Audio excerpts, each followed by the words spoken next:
Bayonetta, the angel-hunting Umbra witch, is back for her third installment in the much-beloved PlatinumGames title. With the planned release date of October 28, 2022 fast approaching, here is everything you need to know about Bayonetta 3.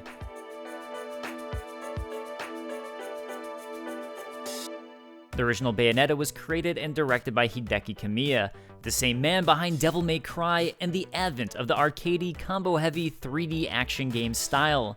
So after creating a 2D game in a similar style via Viewtiful Joe, Kamiya created what would become another beloved combo-heavy action game, Bayonetta. Bayonetta took what Devil May Cry started and added a stylistic new protagonist in its titular character, as well as standout, gigantic boss fights. Her clothing is her hair, which she also uses for magic and to summon demons, and there's overt sexual overtones throughout.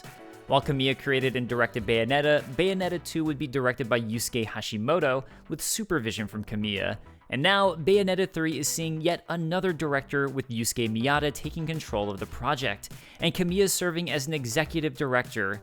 Miyata's past involved designing on various anime titles, and since was credited as a game designer on The Wonderful 101 and Astral Chain, and level designer on Metal Gear Solid 5 Ground Zeroes. He was also the lead designer on the now-cancelled Scalebound. In a tweet from Scalebound's former lead producer, JP Kellums, one of Bayonetta 3's new mechanics, controlling summons, is similar to a mechanic from Scalebound.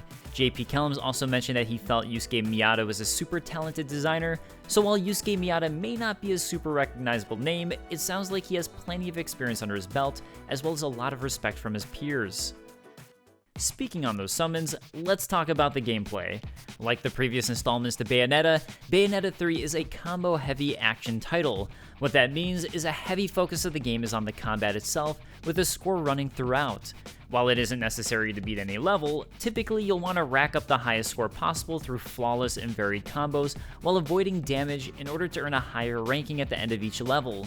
This system allows players of a lower skill to beat a level, but also gives a high skill cap for dedicated players who want to become the best. You'll be able to play as multiple characters in Bayonetta 3 who control differently, so let's start with Bayonetta herself. Bayonetta controls mostly like she did in previous games, with each button corresponding to a different type of attack, like punching, kicking, or shooting with her gun boots, and doing different button combinations to pull off combos. Dodging is also an important mechanic, not only in avoiding damage, but by pulling off a dodge at the right time, you'll be able to activate Witch Time, or brief slowdown in time where Bayonetta can attack enemies as their attack speed slows to a crawl. Bayonetta can also summon infernal demons to aid her in battle. These demons are ultra powerful, but also quickly drain Bayonetta's magic meter, while also leaving her more vulnerable to attacks, meaning you'll have to strategically bounce back and forth between using them.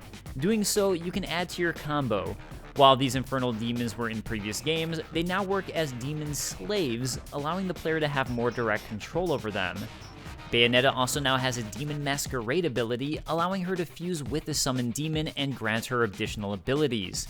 These infernal demons are attached to Bayonetta's various weapons, meaning that switching weapons on the fly allows you to not only increase Bayonetta's possible moveset and combos, but also summon more infernal demons to help with battle. Some of these infernal demon abilities go beyond the battlefield. Their unique abilities can also help Bayonetta explore and find secret areas when not in battle, with one such example being Bayonetta masquerading as a spider and shooting her web to essentially triple jump and then climb up a wall. Players will also be able to control a brand new character in Viola. Viola is a witch in training who utilizes a sword and magic darts. While she seems to overall control mostly like Bayonetta, their abilities differ, such as activating Witch Time in a different way. Whereas Bayonetta activates Witch Time while pulling off a dodge at the right time, Viola activates Witch Time by countering an enemy's attack at the correct timing. Whereas Bayonetta has multiple demons she can summon, the only one we know of so far for Viola is a giant Cheshire cat, which is attached to her blade. Cheshire also may work slightly different and as an ally rather than a demon slave. While Cheshire is in battle, Viola can't use her Witch Time and fights with her fists. Bayonetta 3 also includes various accessibility modes. While it includes the general casual, standard, and expert difficulties, Bayonetta 3 has also included the Immortal Marionette accessory players can equip. This makes it so Bayonetta automatically performs various combos by just tapping one button. The mode is meant to help novice players, but as a caveat, does penalize the player's score on standard mode and higher. Bayonetta 3 also introduces a new Naive Angel mode, which conceals some of the nudity in the game as well as some of the more graphic enemies. From Bayonetta 3's The Witching Hour trailer, it seems that Viola is specifically training under Bayonetta's tutorship. The threat this time around comes from the man-made homunculi who serve as this game's major antagonists and seem to work for an evil entity known as the Singularity. In the Witching Hour trailer, we see Bayonetta seems to be defeated at some point in time, with Viola needing to take charge. However, this could be some sort of fake out, especially as there's different versions of Bayonetta running around from different universes, so who knows if it's our Bayonetta, Viola's Bayonetta, or just some sort of other fake out entirely. Unfortunately, I can't talk about Bayonetta 3 without briefly touching on the controversy, so here we go. Fans of the prior Bayonetta games may have noticed the voice actress for Bayonetta sounded different. As it turns out, Helena Taylor, the voice actress of the previous games, was no longer voicing Bayonetta and had been replaced by seasoned voice actress Jennifer Hale. At the time, according to Miyata, this was due to various overlapping circumstances. On October 16th, Helena Taylor released a series of videos on Twitter that blew up and went viral. In these, she alleged that she was only offered $4,000 to voice the entire game, it didn't reflect a living wage for voice actors, and she called for fans of Bayonetta to boycott Bayonetta 3. Hideki Kamiya responded to this on Twitter saying, "Sad and deplorable about the attitude of untruth. That's all I can tell now. By the way, beware of my rules." Fans were irked in particular by him saying, "Beware of my rules," although these rules, to my understanding, are that he'll block anyone who doesn't message him in Japanese. On October 18, 2022, Bloomberg reported that PlatinumGames had wanted to rehire Helena Taylor and offered her between $3,000 to $4,000 per 4-hour recording session, not total, with a total of what would come to around at least $15,000 for roughly 20 hours of work. This goes well above current union rates, which according to SAG-AFTRA are between $900 and $960 per 4-hour recording session. According to Bloomberg sources, which includes documentation, Helena Taylor then asked for a 6-figure sum plus residuals. Platinum turned this down, took on a new actress, and then offered Helena a cameo role for the fee of 1 session.